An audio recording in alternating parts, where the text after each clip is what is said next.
The year is 1943. The world is at war, and in the jungles of Burma, a desperate struggle unfolds. Sunlight barely pierces the dense canopy.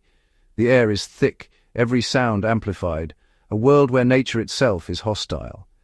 Into this green hell marched a new kind of soldier, the Chindits. Their mission, not to capture cities but to disrupt and sabotage deep behind Japanese lines.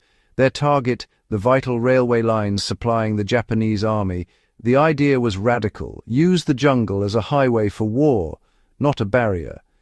This was the vision of Brigadier Ord Wingate, a controversial, brilliant leader. He believed Allied forces needed to move like phantoms, supplied by air, striking where least expected. Many doubted him, but desperate times called for desperate measures. Wingate assembled 3,000 men, British, Gurkhas and Burmese, all trained for the impossible. They called themselves Chindits, named after a mythical guardian beast. Their story would become a legend of survival and audacity. The jungle was about to become a battlefield like no other. The Chindits' training was brutal, beyond standard military drills. In the jungles of India, Wingate pushed his men to their limits. Endless marches, river crossings, and survival skills. They learned to navigate by sun and stars, build shelters, and find food and water in the wild. Fear was their enemy, camaraderie their shield.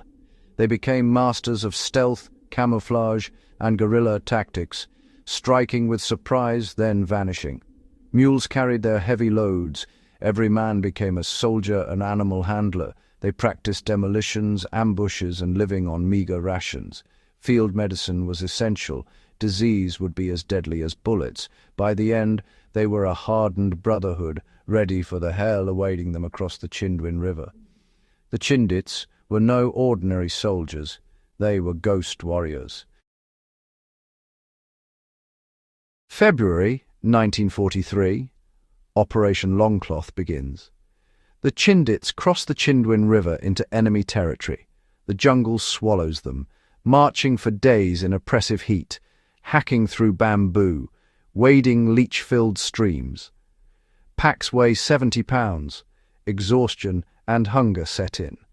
The psychological toll is immense. Fear, darkness, and the constant threat of ambush.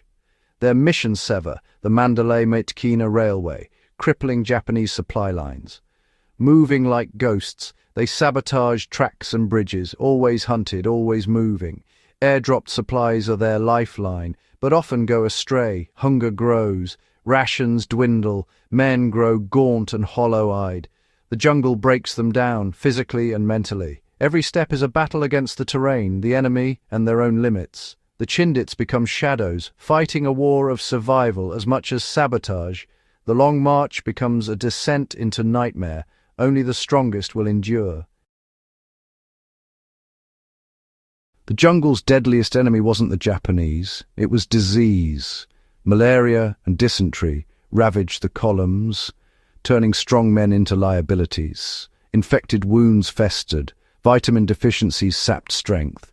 The sick faced a grim choice: struggle on or be left behind. The psychological toll was brutal, leaving comrades haunted survivors for life. Disease killed more Chindits than bullets ever did. Hallucinations and exhaustion blurred reality. Discipline and morale crumbled. The men became ghosts, haunted, skeletal, drifting through a green purgatory. The jungle consumed them, body and soul. By April 1943, the Chindits' mission was over.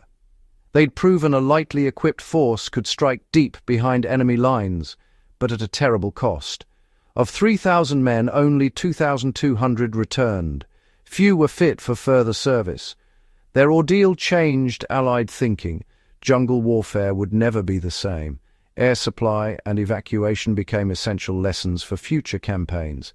The Chindits showed the Japanese could be beaten at their own game. Their legacy is one of endurance, brotherhood, and the unbreakable will to survive. In the darkest jungle, they became a beacon of courage for generations to come.